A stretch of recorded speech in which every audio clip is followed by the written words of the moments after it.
I've traveled to the planet Earth to understand a concept you call Austrian economics.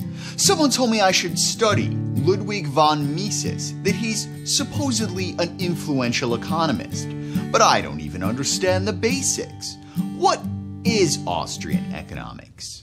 Austrian economics is based on methodological individualism, which is a fancy way of saying that social phenomena are the result of the subjective motivations and actions of individuals. As economist Bob Murry points out when summarizing Ludwig von Mises, collective entities don't actually exist because they can't act. Only individuals can act. Would you like to join the fan club for methodological individualism? I'll never join a group. I like it on my own. Exactly. That's why we've nominated you president. Well, how can we know what drives the actions of individuals? Austrian economics uses deductive reasoning, which is the opposite of inductive reasoning, where you do experiments using empirical data. Now, the reason you can't do experiments in economics is because you can't have an independent variable to do the experiment in a controlled setting.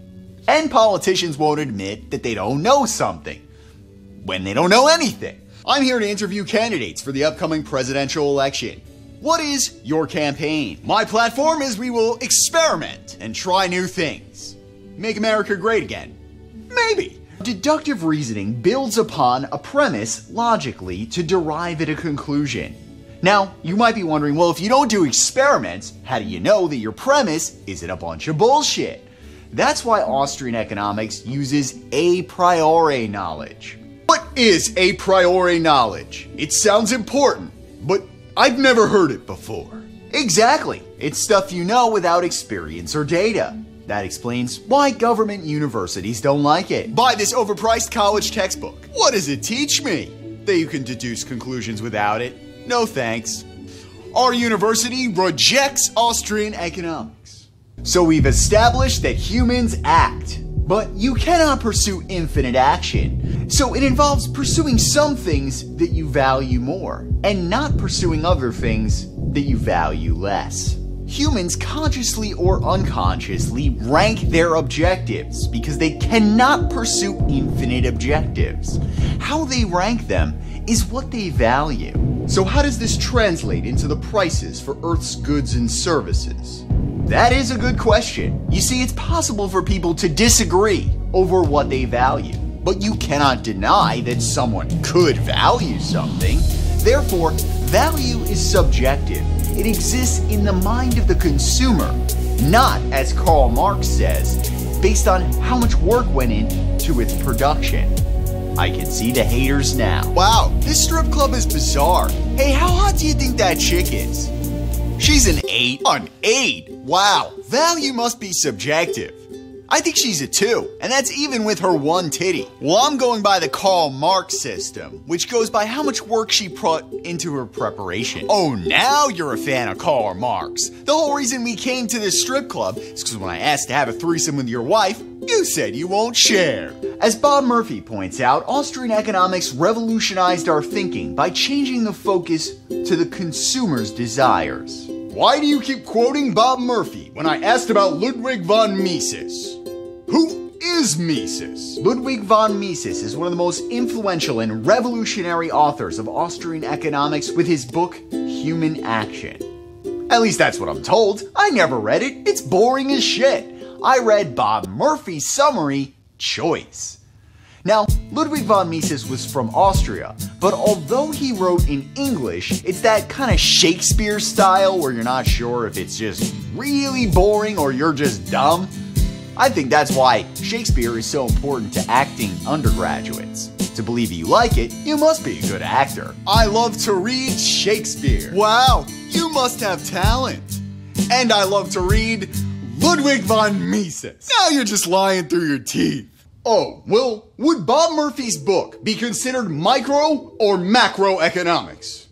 That's a bullshit question. Because Austrian economics focuses on individuals, it rejects a difference between macro and microeconomics, as macro events are caused by the actions of individuals. Although this is not widely accepted by government universities, who would never miss an opportunity to charge you for 2 sets of textbooks.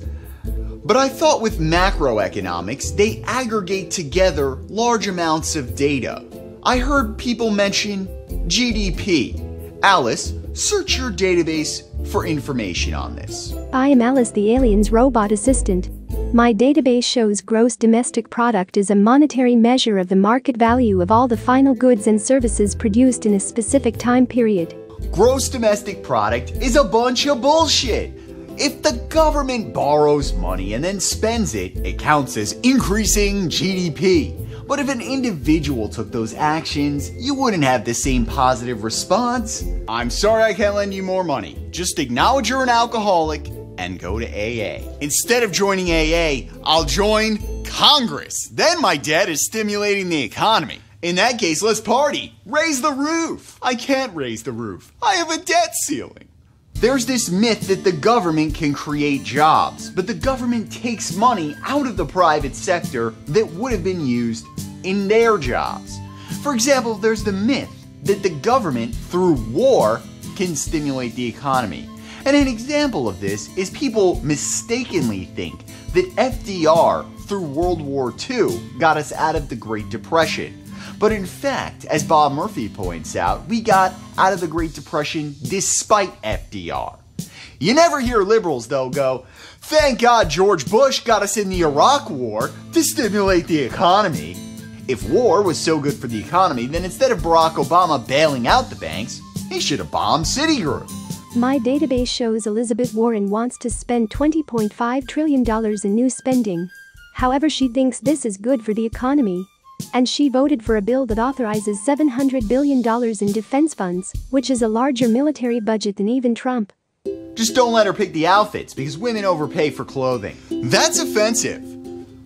Are you saying that because I stereotyped women? No, you're offending Ludwig von Mises because value is subjective. So those dumb skanks get to decide what's fair market value. So if GDP is bogus, then what causes depressions? We're going to answer that in the next episode on Friedrich Hayek.